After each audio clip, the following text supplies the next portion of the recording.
Hi everybody and welcome to Unboxing with Scott. Today we are going to review these containers. So let's open them up and see what they look like.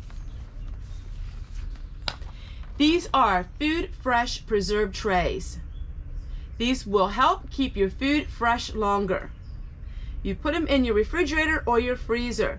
They are in the shape that it's easy to fit in your freezer that won't take up so much bulky room. So the idea is you can put a whole bunch of plastic bags of food, like you have vegetables or meat, you can put them all in this tray and put the lid on top of it.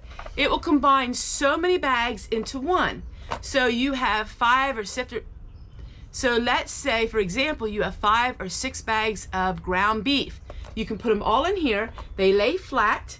You can put your label on them, and then you can store them in your freezer and it doesn't take as much room.